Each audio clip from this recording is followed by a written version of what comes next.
Hi every one. So எல்லாருமே உங்களோட chemistry revision 7 டேஸில் எஃபெக்டிவாக யூட்டிலைஸ் பண்ணிப்பீங்கன்னு நான் ஹோப் பண்ணுறேன். ஸோ நாளைக்கு கெமிஸ்ட்ரி எக்ஸாம். ஸோ இதில் நம்ம பார்க்க போகிற கண்டென்ட் என்னென்னா, ஸோ எப்படி நம்ம நல்ல பேப்பர் ப்ரெசன்டேஷன் பண்ண போகிறோம் அப்படிங்கிறது தான். நீங்கள் கொஷின் பேப்பர் வாங்கின அப்புறம் உங்களுக்கு தெரியாத கொஷின்ஸ் எதாவது இருந்துச்சு அப்படின்னா யாரும் பேனிக் ஆகாதீங்க. கொஷின்ஸை நல்லா ரீட் பண்ணி பாருங்கள். ஸோ அப்போ உங்களுக்கு அது சம்மந்தமாக ஏதாவது ரிலேட்டிவ் ஆன்சர் இருந்தால் கூட ஜஸ்ட் அதை நீங்கள் அட்டன் பண்ணி பாருங்கள். அதேமாதிரி attempt the full paper and use internal choices wisely. இப்போ செக்ஷன் பி எடுத்துக்கிட்டிங்க அப்படின்னா 2 மார்க்கு. ஸோ அதில் 5 எழுதுனா போதும். செக்ஷன் சி வந்து எடுத்துக்கிட்டிங்க அப்படின்னா இட்ஸ் 3 மார்க். ஸோ அதில் 7 எழுதுனா நீங்கள் போதும். அதை தாண்டி நீங்கள் எதுவும் எக்ஸஸாக எதுவும் எழுதிடாதீங்க. அதேமாரி இதை விட முக்கியம் எதுனா பேப்பர் ப்ரெசன்டேஷன் தான் ரொம்ப ரொம்ப முக்கியம். ஸோ அதில் நீங்கள் பண்ணுற பேப்பர் ப்ரெசன்டேஷனை வச்சு தான் உங்களுக்கு ஆன்ஸ்க்ரீன் மோடில் வந்து பேப்பர் கரெக்ஷன் பண்ணும்போது ஒரு நல்ல ஒரு இம்ப்ரெஷன் உங்கள் மேலே வரும். ஸோ அதே மாதிரி அவங்க ரொம்ப 2 மார்க் 3 மார்க்லாம் ரொம்ப பேராகிராஃப் மாரிலாம் யாருமே எழுதாதீங்க. ஸோ என்ன கேட்டிருக்காங்களோ எக்ஸாக்டாக அவங்க என்ன கேட்டிருக்காங்களோ அதை மட்டும் நீங்கள் எழுதுங்க. இப்போ for example so draw the graph for first ஆர்டர்னு கேட்டாங்கன்னா நீங்கள் ஃபஸ்ட் ஆர்டர் கிராஃப் மட்டும் நீங்கள் வந்து ஜஸ்ட் நீங்கள் மென்ஷன் பண்ணுங்கள். ஸோ அதுமாதிரி ஈக்குவேஷன் எதாவது மென்ஷன் பண்ணி கேட்டிருந்தாங்க அப்படின்னா அதோட ஈக்குவேஷன் மட்டும் நீங்கள் எழுதினா போதும். அதை தாண்டி நீங்கள் எதுவுமே எழுத வேண்டாம். ஸோ அதேமாதிரி இப்போ ஃபிசிக்கல் கெமிஸ்ட்ரி எடுத்துக்கிட்டிங்க அப்படின்னா ஃபஸ்ட் 3 சாப்டர்ஸ் தான். இந்த ஃபஸ்ட் 3 சாப்டர்ஸில் வந்து பார்த்தீங்கன்னா you should be remember all the physical chemistry formulas. Okay, and draw the graph for the variables. இப்போ ஃபார் எக்ஸாம்பிள் உங்களுக்கு கோல்டர்ஸ் லாவை பற்றி உங்களுக்கு ஒரு கிராஃப் வரைய சொல்கிறாங்க அப்படின்னா ஸோ அந்த கிராஃபில் வந்து பார்த்திங்கன்னா ஒய் ஆக்சிஸ்க்கு என்ன வரும், எக்ஸ் ஆக்ஸுக்கு என்ன வரும் அப்படிங்கிறத நீங்கள் வந்து தெரிஞ்சுக்கோங்க. ஸோ அதே மாதிரி நியூமெரிக்கல்ஸ் கொஷின்ஸ் இப்போ நம்ம வந்து அட்டன் பண்ண போகிறோம் அப்படின்னா first you people are just collect the data from the questions. First given data first நீங்கள் எழுதணும். ஸோ அதுக்கப்புறம் அதுக்கான சூட்டபிளான ஃபார்முலா என்னவோ அதை நீங்கள் எழுதணும். And then you substitute that take the data and substitute into the formula for step calculations. இது வந்து ரொம்ப ரொம்ப முக்கியம். அட் ஃபைனலி ஆன்சர் வந்து நிறைய பேர் நம்ம கரெக்டாக போட்டாலுமே நம்ம வந்து யூனிட் போட வந்து மறந்துடுவோம். ஸோ அது வந்து பார்த்தீங்கன்னா just you try to avoid that. இந்தமாரி மெத்தடில் தான் நம்ம வந்து நியூமெரிக்கல் கொஷின்ஸ் எழுதும்போது நம்ம வந்து கொஷின்ஸு ப்ரெசன்டேஷன் பண்ணணும். இப்போ அதே மாதிரி ஆர்கானிக் கெமிஸ்ட்ரி நீங்கள் எடுத்துட்டிங்க அப்படின்னா வேலன்சி ஆஃப் கார்பன் ரொம்ப கேர்ஃபுல்லாக போடணும். இப்போ ஃபார் எக்ஸாம்பிள் ஈத்தீன் போடுறோம் அப்படின்னா CH2 double bond CH single bond CS3. So இதில் நம்மள நிறைய பேர் என்ன பண்ணுவோன்னா தெரியாமல் இந்த இடத்துல 2 போட்டுருவோம். அப்போ இந்த இடத்துல 2 போட்டோம் அப்படின்னா இதுக்கு மீனிங் வந்து என்ன ஆகிடுது, நம்பர் 5 ஆகிடுது. ஸோ இதெல்லாம் வந்து பார்த்திங்கன்னா ஒரு பிளண்டர் மிஸ்டேக். இந்த மிஸ்டேக்லாம் பண்ணாதீங்க. ஸோ அதேமாதிரி வந்து பார்த்திங்கன்னா காமன் நேம் வந்து ரொம்ப ரொம்ப முக்கியம். இப்போ ஃபார் எக்ஸாம்பிள் கியூமின் கேட்டாங்க அப்படின்னா கியூமின்ங்கிறது என்ன, பென்சின் ரிங்கில் ஒரு பர்பிள் சிஸ்டம் சப்ஸ்டியூஷனாக இருக்கும். இப்போ ஃபார் எக்ஸாம்பிள் கேட்டகால்னு சொல்கிறாங்க. கேட்டகால் அப்படின்னா நமக்கு கேட்க புதுசாக இருக்கும், ஆனால் இது புக்கில் ஆக்சுவலி இருக்குது. கேட்டகால் அப்படின்னா இப்போ ஒரு பென்சின் ரிங் இருக்கா, பென்சின் ரிங்கில் 1,2 பொசிஷனில் நமக்கு என்ன இருக்கும், டைஹைட்ராக்சி பொசிஷன் வந்து இருக்கும். ஸோ இதை வந்து பார்த்திங்கன்னா கேட்டகால்ம்பாங்க. இப்போ கிரிசால் அப்படின்னா என்ன சொல்லுவாங்கன்னா இப்போ அதே பென்சின் ரிங்கில் மித்தேல் குரூப் அண்டு ஆர்த்தோ பொசிஷனில் ஒரு OH இருக்கும். ஸோ இதை வந்து பார்த்திங்கன்னா ஆர்த்தோக்ரிசால். மெட்டா பொசிஷன் இருந்துச்சுன்னா மெட்டாக்ரிசால், பேரா பொசிஷன் இருந்துச்சுன்னா பேராக்ரிசால் அப்படின்னு சொல்லுவாங்க. ஸோ இதை வந்து நம்ம வந்து ஆல்கஹால் ஃபினால் ஈத்தரில் வந்து இதை நம்ம படிச்சிருப்போம். ஸோ அதே மாதிரி கன்வர்ஷன் ப்ராசஸ் எழுதும்போது நிறைய பேர் வந்து என்ன பண்ணிடுவோம், இன்டர்மீடியேட்டை வந்து நம்ம ஸ்கிப் பண்ணி எழுதுவோம். ஸோ அந்தமாரி யாரும் ஸ்கிப் பண்ணிடாதீங்க. அதேமாதிரி மெக்கானிசம் நம்ம போடும்போது எலக்ட்ரான் ட்ரான்ஸ்ஃபர், இப்போ எலக்ட்ரான் ட்ரான்ஸ்ஃபர் ஆகுது அப்படின்னா இந்த கர்வ்டு ஏரோலாம் நம்ம போடுவோம் இல்லையா. ஸோ இதெல்லாம் நம்ம வந்து முக்கியமாக மென்ஷன் பண்ணி நம்ம எழுதணும். இப்போ கொஷின்ஸ் வந்து காம்பிடென்சி லெவலில் கொஷின்ஸ் இருக்குது அப்படின்னா கொஷின்ஸில் அவங்க என்ன கேட்குறாங்க அப்படிங்கிறத நம்ம புரிஞ்சுக்கிட்டு அதுக்கப்புறம் நம்ம வந்து ஆன்சர் பண்ணணும். இப்போ நமக்கு கொஷின் தெரியாத பட்சத்தில் வேணால் நம்ம ஜஸ்ட் அட்டன் பண்ணணும், இந்த கொஷின் நம்ம விடக்கூடாதுன்னா அது ஜஸ்ட் நம்ம ஒரு ரிலேட்டிவ் ஒரு ஆன்சர் கீ வந்து வேணால் நம்ம எழுதலாம். பட் கொஷின் வந்து எக்ஸாக்டாக வந்து என்ன கேட்குறாங்கங்கிறத நம்ம ஃபஸ்ட்டு நம்ம புரிஞ்சுக்கணும். அதே மாதிரி ரைட் த கரெக்ட் ஸ்ட்ரக்சர். இப்போ ஒரு நம்ம ப்ராடக்ட் நம்ம எழுதுகிறோம் அப்படின்னா அந்த ப்ராடக்டோட ஸ்ட்ரக்சர் நம்ம கரெக்டாக நம்ம எழுதணும். ஓகேவா. ஸோ இப்போ நம்ம for example propene convert into propyne to all இந்த மாதிரி கொஷின் கேட்குறாங்க அப்படின்னா ஸோ நமக்கு நல்லாவே தெரியும் இட்ஸ் அ ஹைட்ரேஷன் ப்ராசஸ். நம்ம எழுதும்போது எக்ஸாம்பிள் H2Oன்னு வெறும் ஜஸ்ட் இந்த மாதிரி வேர்டு வச்சு நம்ம எழுதக்கூடாது. இதோட கரெக்டான ப்ராப்பரான ஸ்ட்ரக்சர் நம்ம போடணும். ஸோ ப்ரோப்பீனுக்கு என்ன வரும்னா CH2 double bond CH and CS3. So இந்த மாதிரி நம்ம என்ன பண்ணணும், ஸ்ட்ரக்சரை வந்து நம்ம வந்து கரெக்டாக பர்ஃபெக்டாக போட்டால் தான் ஆர்கானிக் கெமிஸ்ட்ரியில் மார்க் வந்து நிறைய வரும். ஸோ இதுதான் ப்ரோபேன் டு ஆல். ஸோ நிறைய பேர் என்ன பண்ணுறாங்க, ஜஸ்ட் வேர்டு மட்டும் நம்ம எழுதிட்டு இந்த மாதிரி ஒரு கேட்டலிஸ்ட் மட்டும் போட்டோம் அப்படின்னா ஸோ இது வந்து பார்த்திங்கன்னா மார்க் அதுக்கெலாம் தரமாட்டாங்க. அதேமாரி நம்ம இன்ஆர்கானிக் கெமிஸ்ட்ரி பார்க்கும்போது so coordination compounds and DNF block இது ரெண்டு மட்டும்தான். கோஆர்டினேஷன் காம்பவுண்ட்ஸில் வந்து பார்த்திங்கன்னா ஆல்ஃபபெட்டிக்கல் ஆர்டர், அதாவது IUPAC ஆஃப் கோஆர்டினேஷன் காம்பவுண்ட்ஸ் எழுதும்போது ஸோ அதில் இருக்க ஹெட்ரோலிப்டிக் காம்பவுண்ட், ஹோமோலிப்டிக் அண்ட் ஹெட்ரோலிப்டிக் அப்படின்னு சொல்லிட்டு இருக்குது. ஹெட்ரோலிப்டிக்கில் வந்து பார்த்திங்கன்னா 2 டைப் ஆஃப் லிகான்ஸ் இருக்கும். ஸோ அப்போ இந்த 2 type of ligand more than 1 type of ligands வரும்போது ஸோ அதோட ஆல்ஃபபெட்டிக்கல் ஆர்டர் வந்து நம்ம என்ன பண்ணணும், ஃபாலோ பண்ணி எழுதணும். அதேமாதிரி ஆக்சிடேஷன் ஸ்டேட் எழுதும்போது நம்ம வந்து +2 அப்படின்னு நியூமெரிக்கல்ஸில் எழுதக்கூடாது. ஸோ அதுக்கு பதிலாக நம்ம வந்து என்ன யூஸ் பண்ணோம், ரோமன் நியூமெரல்ஸ் வந்து நம்ம வந்து யூஸ் பண்ணுவோம். அதே மாதிரி ஸ்ட்ரக்சர் நம்ம ட்ரா பண்ணும்போது நிறைய பேர் என்ன பண்ணிடுவோம்னா, இப்போ மெட்டல் இருக்கா, மெட்டலோட லிகாண்ட் வந்து பார்த்திங்கன்னா மோனோடென்டேட் வரும்போது நம்ம என்ன பண்ணுவோம், சிங்கிள் பாண்ட் போகலாம். ஆனால் நிறைய பேர் என்ன பண்ணிடுவோம்னா இந்த சிங்கிள் பாண்டை போய் எதுக்கு போய்டுவோம்னா ENக்கு போட்டுரும். ஆக்சுவலாக EN அண்ட் ஆக்சலைட் இதெல்லாம் வந்து பார்த்திங்கன்னா டைடென்டேட் லிகாண்ட். அப்போ என்ன வரும், ஒரு மெட்டலை சுற்றி 2 கோஆர்டினேஷன் சைடு வந்து இந்த ENக்கு வந்து இருக்கணும்.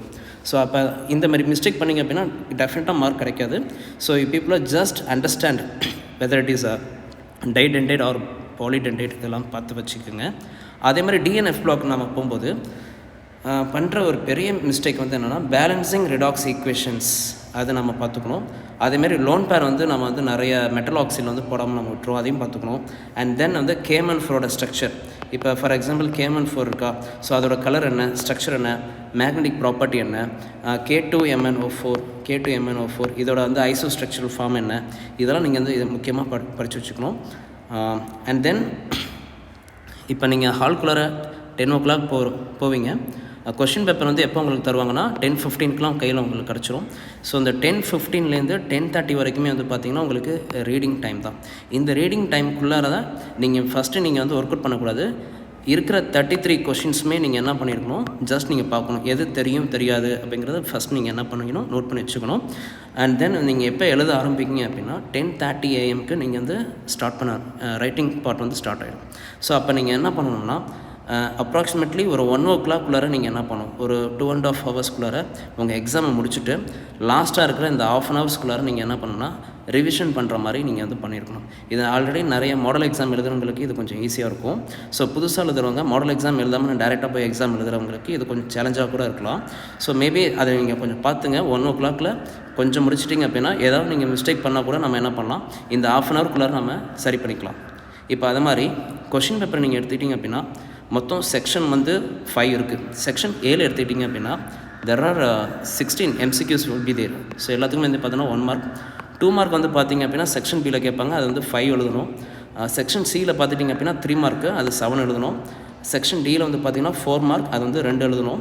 செக்ஷன் Eயில் வந்து பார்த்திங்கன்னா 5 mark, that will be a 3 number of question should be attended, either of choice questionsல இருக்கும். ஸோ அதை நீங்கள் பார்த்துங்க. அண்ட் தென் ஸோ இது வந்து பார்த்திங்கன்னா உங்கள் ஆன்சர் ஷீட்டில் இருக்கிற ஃபஸ்ட்டு ஷீட்டில் இந்த மாதிரி ஒரு பேஜ் இருக்கும். ஸோ இதில் யாருமே கை வச்சிடாதீங்க.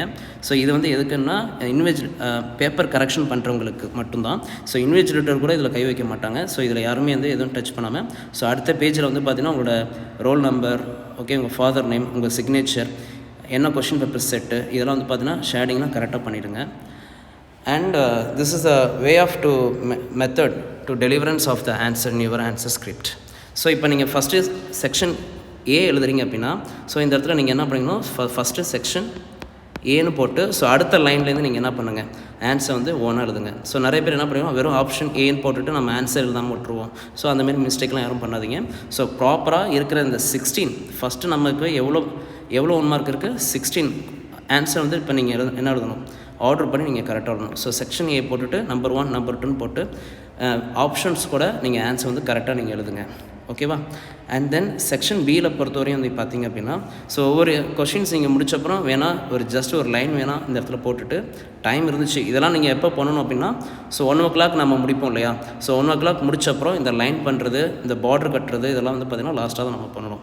ஸோ அதேமாரி நம்ம நியூமெரிக்கல்ஸ் எழுதும்போது ஸோ நம்ம கிவன் டேட்டா ஃபஸ்ட்டு இந்த இடத்துல எழுதணும். கிவன் டேட்டா போட்டு ஃபார்முலாஸ் எழுதிட்டு ஸோ லாஸ்ட்டாக நம்ம ஆன்சர் எழுதுகிறப்ப என்ன எழுதணும், யூனிட்டோட நம்ம வந்து எடுத்து எழுதணும். ஸோ அது வந்து ரொம்ப ரொம்ப முக்கியம்.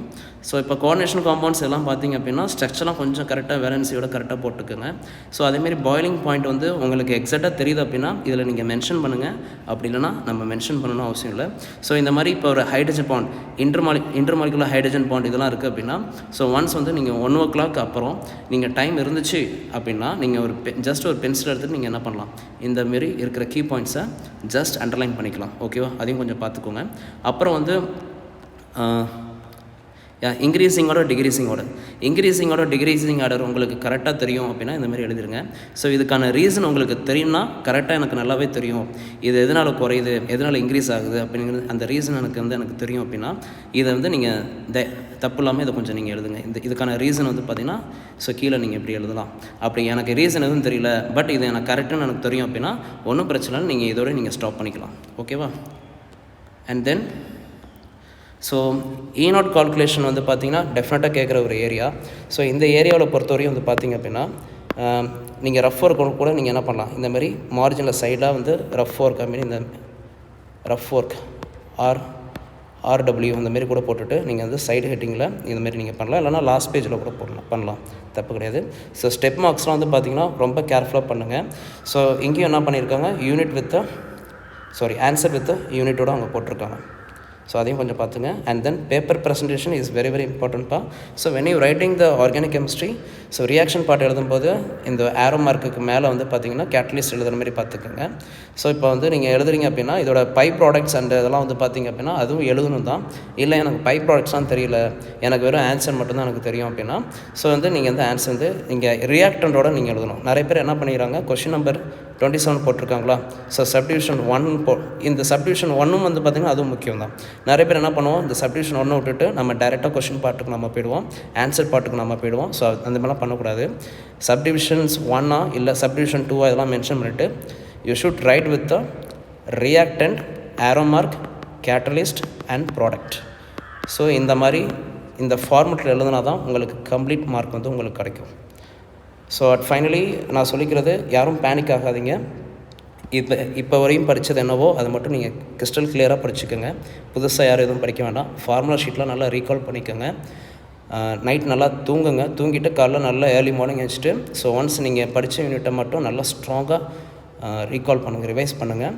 So all the best for your chemistry exam. Thank you.